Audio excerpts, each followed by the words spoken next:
Is this thing on? Welcome back to Big Mouth and fancy seeing you here. So this morning on my DCEU Daily Show, I spoke about reports that Zack Snyder and James Wann worked on Aquaman together, and people are mistakenly saying that this happened against Warner Brothers' wishes.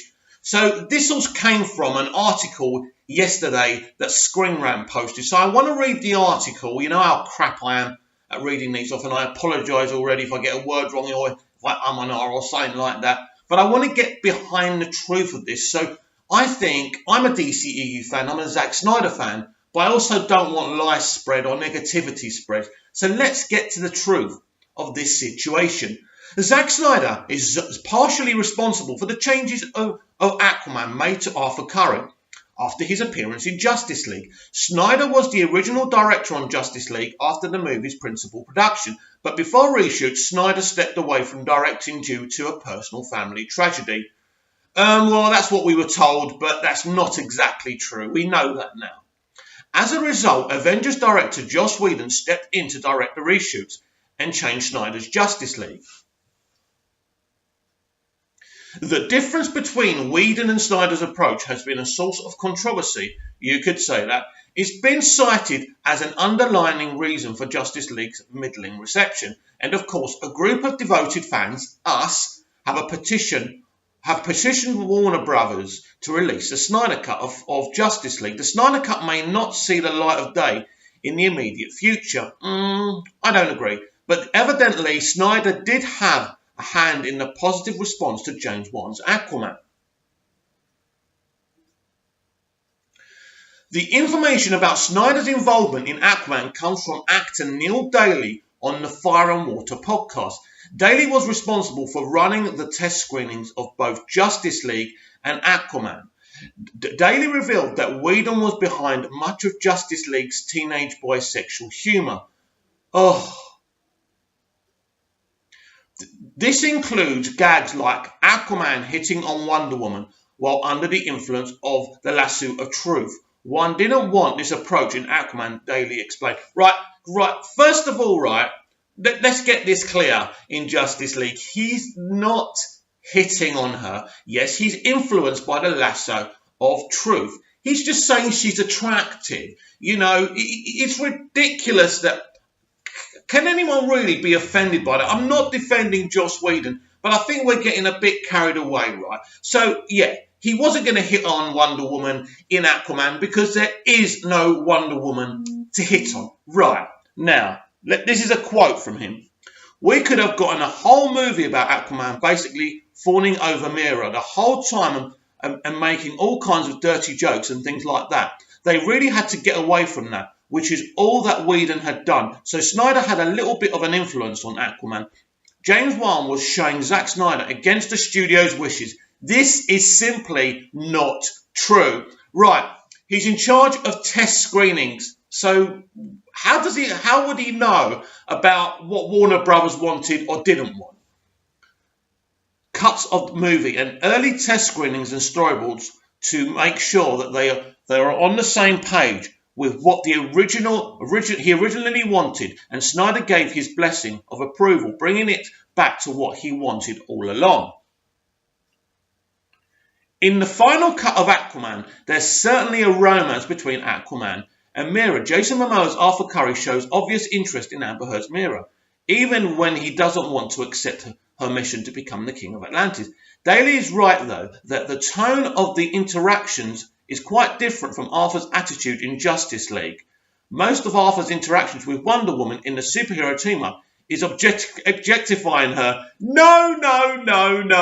That's simply not true. You're talking about one incident. The other moment, I don't even think they have many interactions apart from that. And again, he's under the influence. He's just being a guy, right? She's attractive. He's not objectifying her. This is ridiculous. Again, I'm not defending Joss Whedon. I just don't like half-truths, right?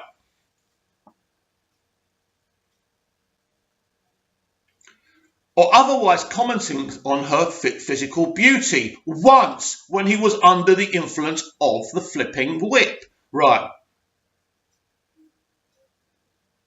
Arthur isn't anywhere near as boisterous. Most importantly, he never objectifies Mira despite being obviously attracted to her. Right, can we get one thing straight?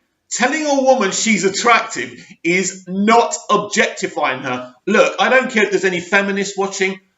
You're just too kind of offended by everything. If I see an attractive woman, I'm going to say, hey, you're beautiful. Yes, I'm sorry. Put the handcuffs on. Call the police. This is absolutely ridiculous. And this has triggered me. And if this loses me subscribers, so be it. I can only be true to myself.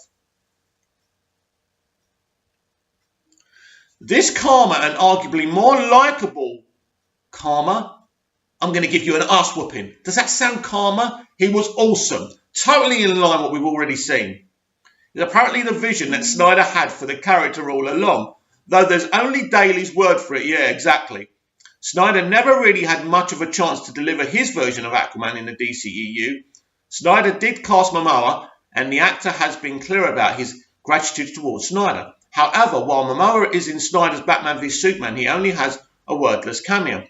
If Daly's comments can be taken at face value, which they can't, it seems a lot of Arthur's depiction in Justice League is down to Whedon, at least in terms of Aquaman's humour or his relationship with women.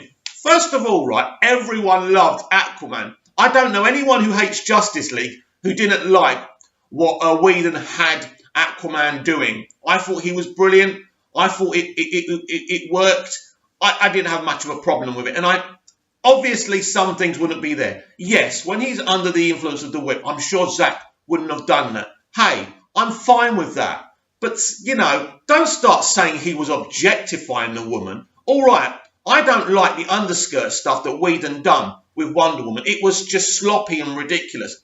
If you want to call Whedon out on that, fine. But this is absolutely ridiculous, and I'm sorry.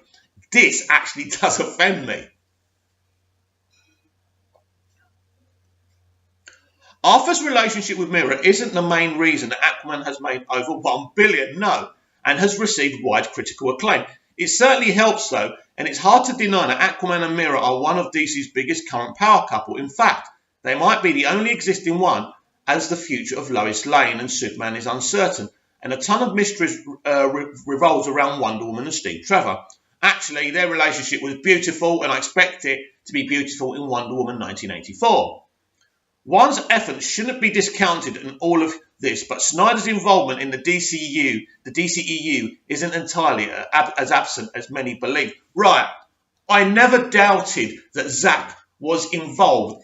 I think him and Deb are even a producer on this film, right? Yeah, they're still involved, or they were still involved at the time. Of course James Wann was talking to Zack. Of course he was asking his opinion about the way it should be tonally. Of course, Zack was literally James' boss. Zack employed James. What's the big shock here?